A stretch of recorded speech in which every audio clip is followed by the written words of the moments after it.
नमस्कार, आप सुन रहे हैं माही संदेश ट्यूसडे थॉट। सुनो कहानी विद रोहित कृष्णनंदन। आज की कहानी हमें भेजी है अमेरिका से चरणजीत लाल जी ने। एक बार एक गुरु और शिष्य थे। शिष्य साधन संपन्न था, धनी परिवार से था। दोनों यात्रा पर निकले। यात्रा के दौरान जंगल से वो गुजर रहे थे। एक खेत पड़ा, खेत के बाहर एक जोड़ी जूते पड़े थे जो कि गंदे थे, फटे हुए थे। शिष्य ने अपने गुरु से कहा कि गुरुजी, मुझे एक मजाक करने की सूझ रही है, क्या मैं कर सकता हूँ? गुरु ने कहा कि तुम क्या करना चाहते हो? तब शिष्य ने कहा कि मैं इस मजदूर के जो जूते बाहर पड़े हैं इनको झाड़ियों में छुपाना चाहता हूँ, ताकि जब वो बाहर आए तो वो क्या करे मैं ये देखना चाहता हूँ।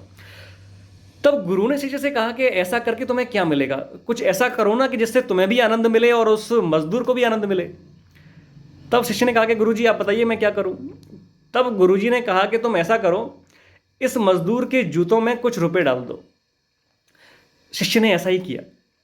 अब वो दोनों झाड़ी के पीछे छुप गए। अब जैसे ही मजदूर अपना काम खत्म करके आता है, मजदूर ने अपना पैर जूते में डाला तो उसने देखा कि जूते में कुछ है। तब उसने अपना पैर बाहर निकाला।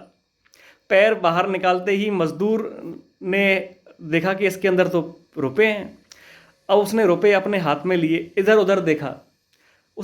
उसने देखा कि यहाँ कोई नहीं है, कोई है भी नहीं, तो यहाँ कौन रुपए डालेगा? उसने वो रुपए अपनी जेब में डाल लिए।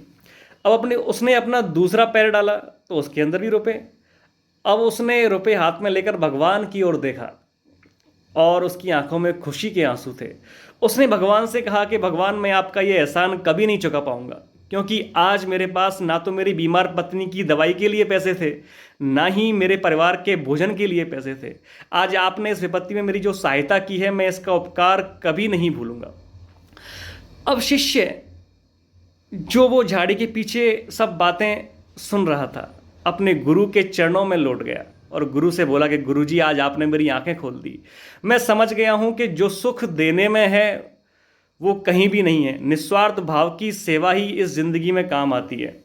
दोस्तों, इस कहानी से भी हमें यह शिक्षा मिलती है कि कभी भी अगर आपके पास यथासंभव कुछ है तो यथासंभव लोगों की सहायता कीजिए, क्योंकि जो आनंद देने में है वह कहीं नहीं है। फिर मिलूंगा अगले मंगलवार एक नई कहानी के साथ। आप सुनते रहिए माई संदेश ट्यूसडे थॉट। सुनो कहानी विद रोहित कृष्णनंदन।